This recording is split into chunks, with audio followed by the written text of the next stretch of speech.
오늘 우리에게 주시는 하나님의 말씀은 누가복음 15장 11절에서 16절입니다. 또 이르시되 어떤 사람에게 두 아들이 있는데 그 둘째가 아버지에게 말하되 아버지여 재산 중에서 내게 돌아올 분깃을 내게 주소서 하는지라. 아버지가 그 살림을 각각 나눠 주었더니 그 후 며칠이 안 되어 둘째 아들이 재물을 다 모아가지고 먼 나라에 가 거기서 호랑방탕하여 그 재산을 낭비하더니 다 없앤 후 그 나라에 크게 흉년이 들어 그가 비로소 궁핍한지라. 가서 그 나라 백성 중 한 사람에게 붙여 사니 그가 그를 들로 보내어 돼지를 치게 하였는데 그가 돼지 먹는 쥐염 열매로 배를 채우고자 하되 주는 자가 없는지라. 아멘. 구약 성경 룻기는 아름다운 신앙의 이야기를 담고 있습니다. 룻기가 기록된 가장 중요한 목적은 다윗의 족보를 밝히기 위함입니다. 예수님의 조상인 다윗이 어떻게 태어나게 되었는지를 아주 극적으로 소개합니다. 그러나 그 시작은 참 암울합니다. 룻기 1장 1절이 이렇게 시작합니다. 사사들이 치리하던 때에. 사사시대를 살았던 이스라엘 자손들의 삶에는 일정한 패턴이 있었습니다. 범죄, 징계, 회개, 구원, 즉 평화, 망각과 재범죄입니다. 이와 같은 삶의 양식이 7번이나 반복되었습니다. 그러나 그 주기는 단순히 반복만 하는 것이 아니라 주기가 반복될수록 그들의 영적, 윤리적 상태는 점점 더 깊은 수렁으로 빠져 들어가는 하향식 나선 구조를 그리고 있습니다. 사사기의 주제를 단 한 글자로 표현하곤 하는데 그것은 또입니다. 또 범죄하였다는 것입니다. 그래서 사사시대를 하나님이 안 계신 것처럼 사는 시대라고 할 수 있습니다. 하나님을 떠난 사람의 삶은 마치 전원이 꺼진 냉장고 속과도 같습니다. 냉장고에 전원이 들어오지 않아도 처음에는 아무런 문제가 없는 듯이 보입니다. 그러나 얼마 지나지 않아서 냉장고 속에 있는 음식들은 상하기 시작합니다. 오히려 공기가 통하는 밖에 있는 것보다 훨씬 더 빨리 상하게 됩니다. 물론 겉은 아무런 문제가 없는 듯이 보입니다. 그러나 문을 열면 악취가 진동합니다. 하나님을 떠난 사람 역시 겉으로는 아무런 문제가 없는 듯이 보여도 그 속은 부패한 본성이 자리 잡고 있습니다. 사사시대가 그러하였습니다. 그래서 그 시대를 후대의 사람들은 영적인 암흑기라고 부릅니다. 그런 시대에 살았던 한 가정의 이야기를 통해서 하나님의 역사를 보여주는 것이 룻기입니다. 룻기 1장 1절 상반절이 이러합니다. 사사들이 치리하던 때에 그 땅에 흉년이 드니라. 영적으로 혼란하고 정치적으로도 불안한데 경제적으로 흉년까지 들었습니다. 즉 경제 공황이 발생한 것입니다. 그때 엘리멜렉이라고 하는 사람이 취한 행동이 이러하였습니다. 룻기 1장 1절 하반절과 2절 상반절입니다. 유다 베들레헴의 한 사람이 그의 아내와 두 아들을 데리고 모압 지방에 가서 거류하였는데 그 사람의 이름은 엘리멜렉이요 그의 아내의 이름은 나오미요 그의 두 아들의 이름은 말론과 기럧이니 유다 베들레헴 에브랏 사람들이더라. 엘리멜렉 가족들은 베들레헴에서 모압으로 이민을 잠시 떠났습니다. 유다 지파의 베들레헴은 그 염해, 즉 사해 서쪽에 있는 도시이고 모압은 그 맞은편에 있는 동쪽에 있는 나라입니다. 농사를 지을 때에 가뭄이 길어지거나 강물이 범람하는 바람에 적은 양의 추수를 하는 것은 새삼스러운 일이 아닙니다. 농사를 짓다가 보면 그런 해를 만날 수가 있습니다. 그러나 이스라엘 자손들이 겪어야 하는 흉년은 우상 숭배하는 삶에서 하나님을 섬기는 삶으로 돌이키라고 하는 하나님의 사인이었습니다. 그러나 이들 가족은 하나님을 외면하는 방법으로 그 흉년을 피하려고 했습니다. 예나 지금이나 이민은 아무나 갈 수 있는 것이 아닙니다. 극심한 가난 속에 있는 사람들은 아무리 가려고 해도 갈 수가 없습니다. 특히 특별한 사정이 있는 사람이 아니라면 어느 정도 이상의 재산이 있거나 재능이나 기술이 있어야 이민을 갈 수 있습니다. 나중에 나오미가 돌아왔을 때 베들레헴 사람들이 떠들썩하며 저 사람이 나오미 아니냐라고 말할 때에 그는 나를 나오미라고 부르지 말고 마라 괴로움이라 부르라고 하면서 내가 풍족하게 나갔더니 여호와께서 내게 비어 돌아오게 하셨다라고 말했습니다. 그러니까 엘리멜렉의 가족들이 먹고 살 것이 없어서 이민을 갔던 것이 아니라 하나님을 떠나서 좀 더 편하게 먹고 살기 위해서 떠났던 것이었습니다. 그리고 모압에서 평생 살려고 했던 것이 아니라 일시적으로만 살려고 했습니다.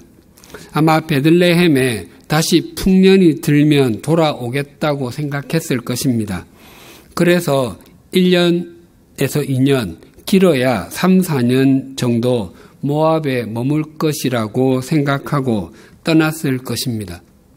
그러나 그들의 삶의 계획은 완전히 엉망이 되고 말았습니다. 룻기 1장 2절 하반절에서 5절이 이렇게 증거합니다. 그들이 모압 지방에 들어가서 거기 살더니 나오미의 남편 엘리멜렉이 죽고 나오미와 그의 두 아들이 남았으며 그들은 모압 여자 중에서 그들의 아내를 맞이하였는데 하나의 이름은 오르바요 하나의 이름은 룻이더라. 그들이 거기에 거주한 지 10년쯤에 말론과 기럨 두 사람이 다 죽고 그 여인은 두 아들과 남편의 뒤에 남았더라. 모압에서 갑자기 남편 엘리멜렉이 죽었습니다. 얼마 만에 그런 일을 겪었는지 알 수 없지만 본래 그들이 오래 머무를 계획이 아니었기 때문에 아마 모압에 도착해서 얼마 지나지 않아 죽은 것으로 여겨집니다.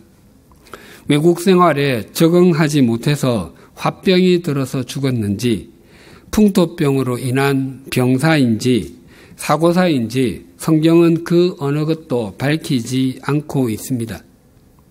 그래서 단기 체류가 장기 거주로 바뀌게 되었습니다. 그러던 중에 두 아들이 장성해서 결혼 정년기가 되자 며느리를 보았습니다. 나오미는 남편은 없지만 두 아들과 또 두 며느리와 함께 살아야 하겠다고 생각했을 것입니다. 그러나 그 계획도 뜻대로 되지 않았습니다. 이민 10년 만에 세 남자가 모두 죽어버렸습니다. 그렇게 되고 나니 여인 셋만 남았습니다. 17세기 영국의 목회자이자 역사가인 토마스 풀러라는 분이 나오미에 대해서 이렇게 묘사했습니다. 여자는 남자보다 연약한 존재이다.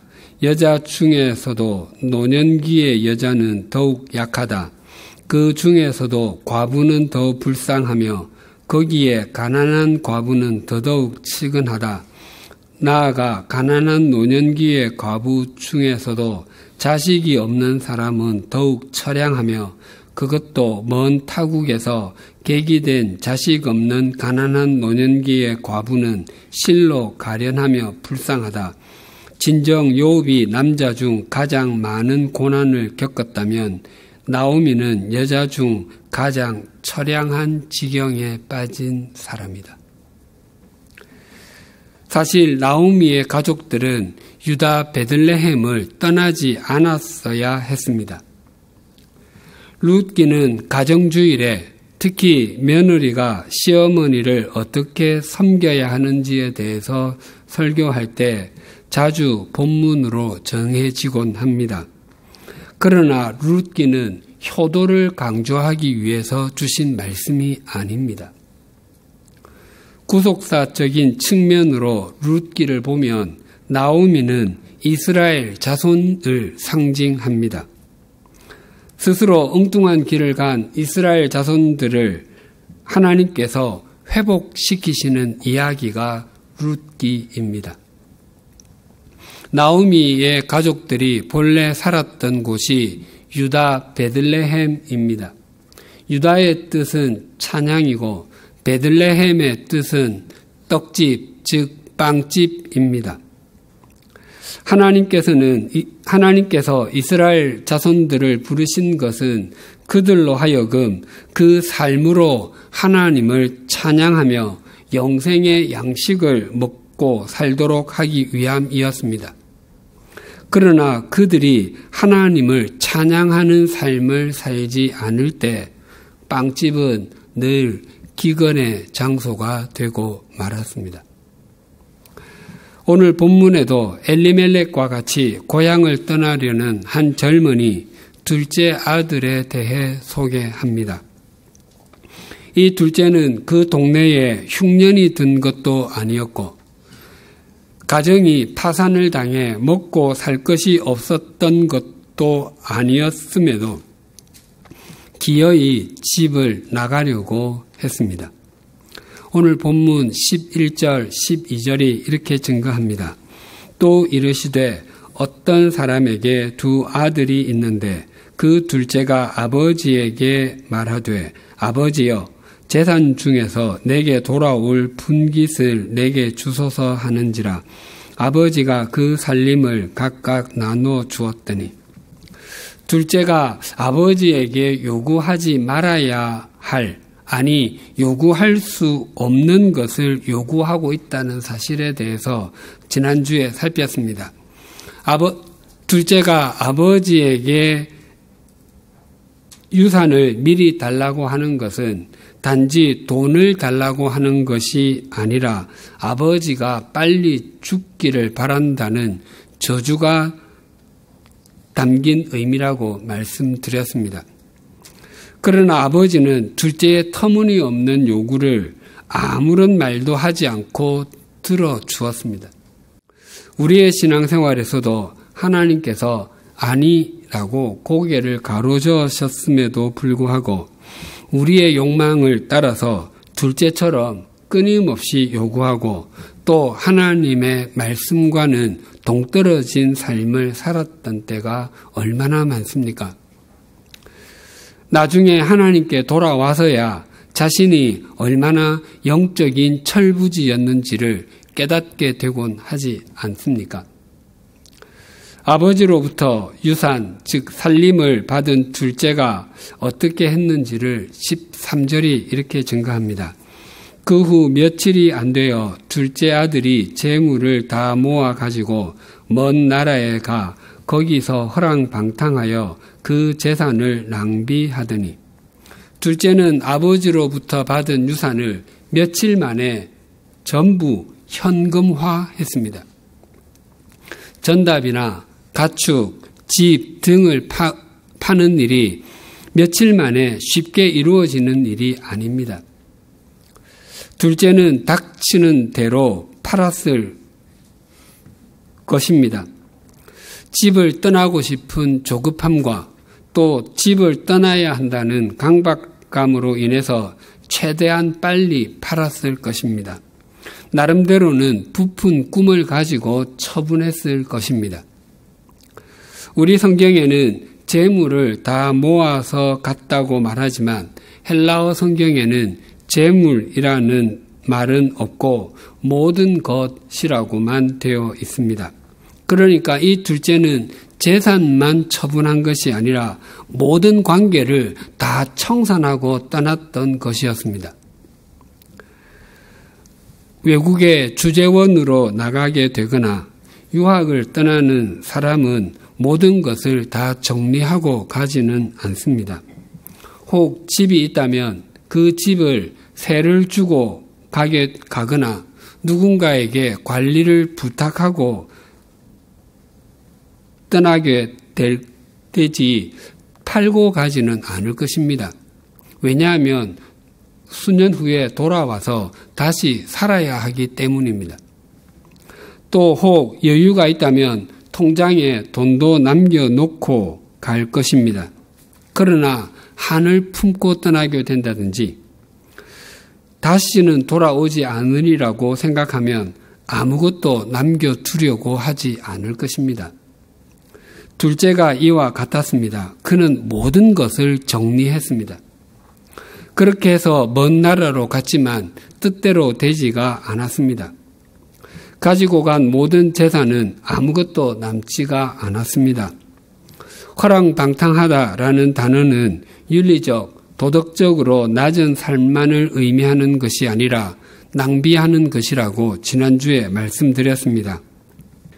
14절이 이렇게 증가합니다. 다 없앤 후 그 나라에 크게 흉년이 들어 그가 비로소 궁핍한지라.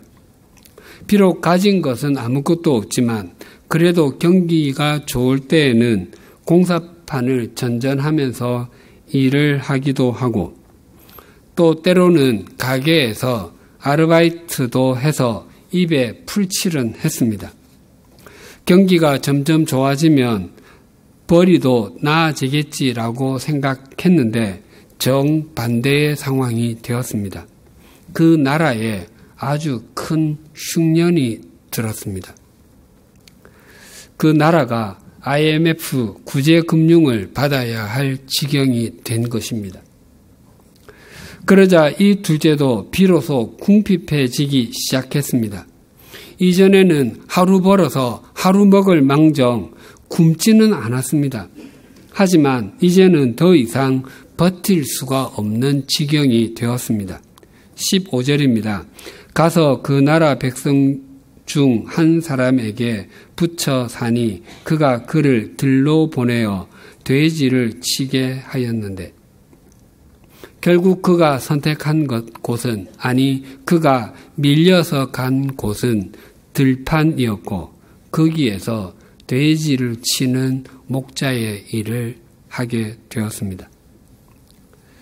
이것은 단지 이 둘째가 험하고 힘든 일을 하게 되었다는 것만을 의미하지 않습니다.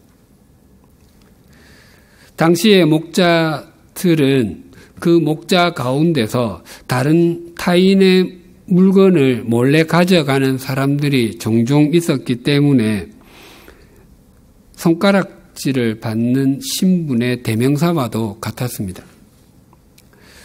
또 그리고 그들은 율법을 지키지 않았습니다. 아니 사실은 그들은 목초지를 따라서 늘 이동해야 했고 짐승들과 함께 바닥에서 먹고 잤기 때문에 율법을 지킬 수 없는 사람들이었습니다. 그리고 그들은 짐승을 잃으면 다른 목자의 짐승을 가지고 와서 자기들의 짐승의 숫자를 맞추곤 했기 때문에 법정에서 증인으로 설 자격이 박탈된 사람이었습니다. 이 둘째의 신분이 그러하였습니다. 그것만이 아닙니다. 더 나아가 이 둘째는 양을 치는 목자가 아니라 돼지를 치는 일을 했습니다. 유대인들에게 있어서 돼지는 말할 수 없이 부정한 짐승이었고 돼지고기를 먹지도 않았습니다.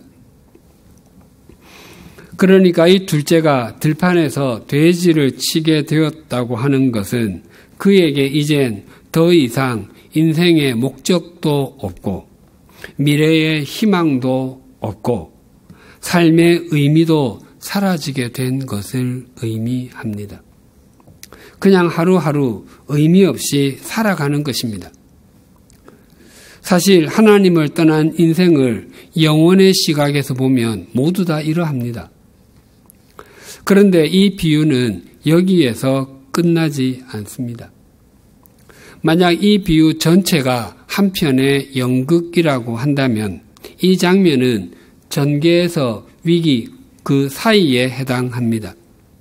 그는 그 황량한 그 들판에서 비로소 아버지와 아버지의 집을 생각하게 되었습니다. 그가 좌절과 절망의 나락에 떨어지지 않았던들 결코 생각하려고 하지 않았던 아버지를 생각하게 된 것입니다. 둘째는 가진 것이 많았을 때는 아버지를 떠나 있다는 사실을 잘 인지하지도 못했을 것입니다. 하지만 가진 것이 아무것도 없게 되자 자기가 아버지를 떠났다는 것이 패부 깊숙이 다가왔던 것입니다. 그래서 그 들판은 그에게 은총의 현장이 되었습니다. 성경에서 말하는 들판, 광야, 빈들, 동굴 이러한 곳들은 언제나 자신의 능력으로는 살아갈 수 없는 현장, 하나님의 도우심만으로 살아갈 수 있는 삶의 자리를 가리키는 말입니다. 이 들판에서 사람들이 훈련을 받았고 형편없는 인간이 하나님의 사람으로 만들어졌습니다. 또 우리가 구역 성경 공부에서 나누고 있는 사무엘상은 모두 31장으로 구성이 되어 있는데 그 중에 3분의 1이 다윗의 광야 생활에 대해서 보여줍니다. 다윗은 이스라엘 최고의 장군이었고 왕의 사위였고 사울 왕을 이을 왕으로 기름 부음을 받았습니다. 하지만 하나님께서는 다윗을 왕궁에서 제왕 교육을 받게 하지 않으셨습니다. 하나님께서는 그를 아둘람 굴로 엔게디 황무지로 광야로 인도하셨습니다. 또 다윗과 함께한 사람들이 거주했던 시글락이 아말렉 사람들의 침략을 받아 모든 것을 빼앗겼을 때 울 기력이 없도록 소리를 높여 울기도 했습니다. 그런 과정에서 다윗은 오직 하나님만으로 힘을 얻고 하나님만 의뢰하게 되었습니다. 엘리야 선지자는 갈멜산에서 바알 선지자 450명과의 대결에서 하늘에서 불이 내리는 것을 통해서 하나님의 음성을 듣지 않았습니다. 이세벨 왕비의 살해 위협을 피하여 40일이나 도망을 가서 호렙산에 있는 적막한 동굴 속에서 하나님의 세미한 음성을 들었습니다. 그 동굴이 그의 광야이었던 것입니다. 신약의 사람들도 마찬가지입니다.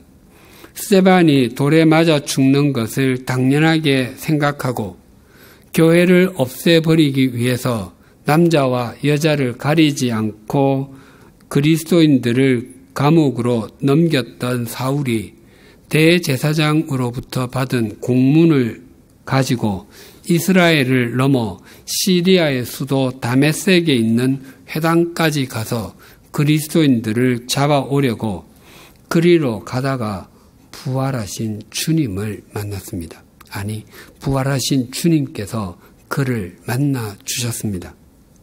사울은 햇빛보다 더 밝은 주님을 뵙고 눈이 멀게 되어 다른 사람의 손에 이끌려 다메섹으로 들어갔습니다. 거기에서 사흘을 금식하는 중에 아나니아라 하는 제자가 그의 눈을 뜨게 해 주었습니다.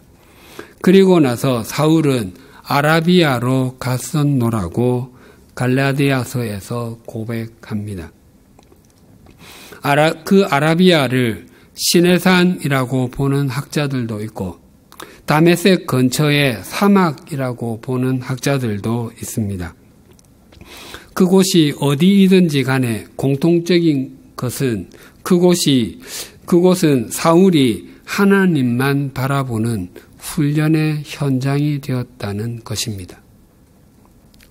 그 이후 사울은 평생 사도의 삶을 신실하게 살아갔습니다. 빈들의 사람의 가장 좋은 예는 세례자 요한입니다. 그는 제사장의 아들로 태어났습니다. 당시 제사장직은 세습이 되었고 사회적으로는 물론 경제적으로도 보장된 신분이었습니다. 그리고 요한은 25세가 되면 자동적으로 수습 제사장이 되어서 5년 동안 선임 제사장에게 배울 수 있었습니다. 그리고 30세가 되면 실제적인 제사장이 되어서 직무를 수행하며 평생 대접받고 살 수 있었습니다. 그러나 요한에 대해서 누가복음 1장 80절은 이렇게 증거합니다. 아이가 자라며 심령이 강하여지며 이스라엘에게 나타나는 날까지 빈 들에 있으니라. 요한은 기득권을 포기하고 30세가 될 때까지 빈 들에서 살았습니다. 그는 그곳에서 그의 심령, 즉 영성이 깊어져 갔습니다. 당연한 일입니다. 하나님 외에는 아무것도 볼 것이 없고 하나님 외에 소망을 둘 만한 것이라고는 아무것도 없는데 어떻게 영성이 깊어지지 않겠습니까? 그래서 누가복음 3장 1절 2절은 이렇게 증거합니다. 디베레오 황제가 통치한 지 15해 곧 본디오 빌라도가 유대의 총독으로 헤롯이 갈릴리의 분봉왕으로 그 동생 빌립이 이두레와 드라고니 지방의 분봉왕으로 루사니아가 아빌레네의 분봉왕으로 안나스와 가야바가 대제사장으로 있을 때에 하나님의 말씀이 빈 들에서 사가랴의 아들 요한에게 임한지라. 티베리우스 카이사르 로마 황제, 본디오 빌라도, 헤롯 안티파스, 헤롯 빌립, 루사니아 두 대제사장 안나스와 가야바는 당시에 가장 성공한 사람들이었습니다.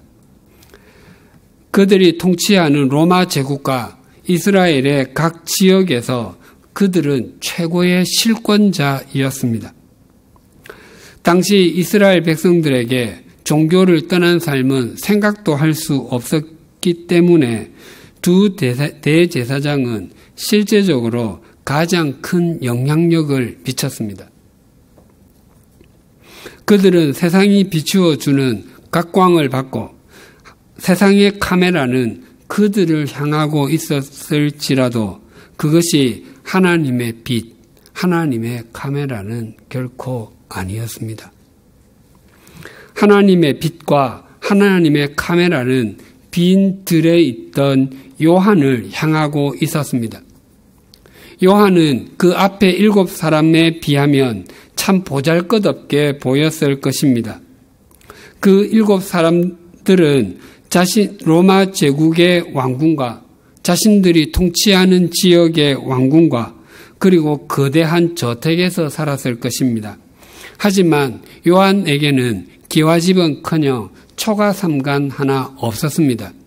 그 빈 들에 있는 동굴이 그의 집이었습니다. 또 7사람은 당시 최고급 옷이었던 자색 세마포 옷을 입었거나 값비싼 양모로 만든 옷을 입었을 것입니다. 하지만 요한이 입었던 것은 낙타털로 거칠게 짜서 만든 옷이었습니다. 또 7사람은 일반인들은 듣지도 못하고 보지도 못한 진귀한 음식이나 산의 진미가 가득한 상에서 식사했을 것이지만 요한은 메뚜기와 석청, 즉 들꿀을 먹었습니다. 하지만 하나님의 말씀은 로마 제국의 황제에게 임하지 아니하였습니다. 이스라엘의 각 지역을 다스리는 여러 왕들에게도 임하지 아니하였습니다. 심지어 대제사장들에게도 임하지 아니하였습니다. 그들은 가진 것과 누리는 것이 너무 많았고 그들이 앉은 의자는 너무 높아서 그들의 인생에는 하나님의 말씀이 임할 빈 공간이 없었기 때문이었습니다. 그래서 하나님의 말씀은 빈 들에서 자신의 삶을 하나님의 공간으로 가꾸었던 요한에게 임했습니다. 그의 삶 전부가 하나님의 말씀을 담는 빈 들이었기 때문이었습니다. 올해도 이제 달력이 2장 남았습니다. 혹 지금 삶의 자리가 광야와 같고 아무것도 없는 빈들이라고 여기고 실망만 하고 계시지는 않으십니까?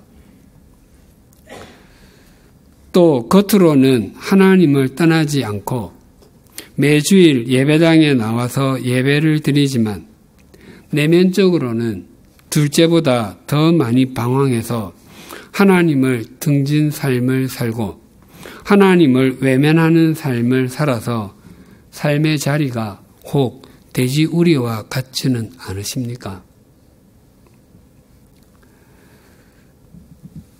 우리의 삶의 자리가 아무리 그러할지라도 거기에서 그런 우리의 삶과 우리의 믿음을 가지고 우리의 시선을 주님께로 향하십시다. 하나님 아버지를 떠나 있으면서 우리가 아무리 주목받는 삶을 살고 또 아무리 많은 것을 누리는 삶을 살지라도 우리의 인생은 허랑방탕합니다. 혹 다윗과 같이 자신이 원하지 않음에도 불구하고 이런저런 이유로 쫓겨 광야에서 광야로 이어지는 삶을 살고 계시거나 세례자 요한처럼 스스로 선택하여 빈들의 삶을 살고 계시거나 더 나아가 이 둘째와 같이 자신의 바르지 못한 선택으로 말미암아 빈들에 내몰린 삶을 살고 계실지라도 또한 어떤 이유에서든지 자신의 삶의 자리가 광야 빈들과 같을지라도 바로 거기에서 하나님과 하나님의 말씀을 직면하십시다. 우리가 우리 삶의 자리에서 하나님과 하나님의 말씀을 목적 삼으면 우리는 그곳에서 반드시 주님 안에서 함께 지어져 가게 될 것이요. 그곳은 언제나 하나님의 은총의 현장이 될 것입니다.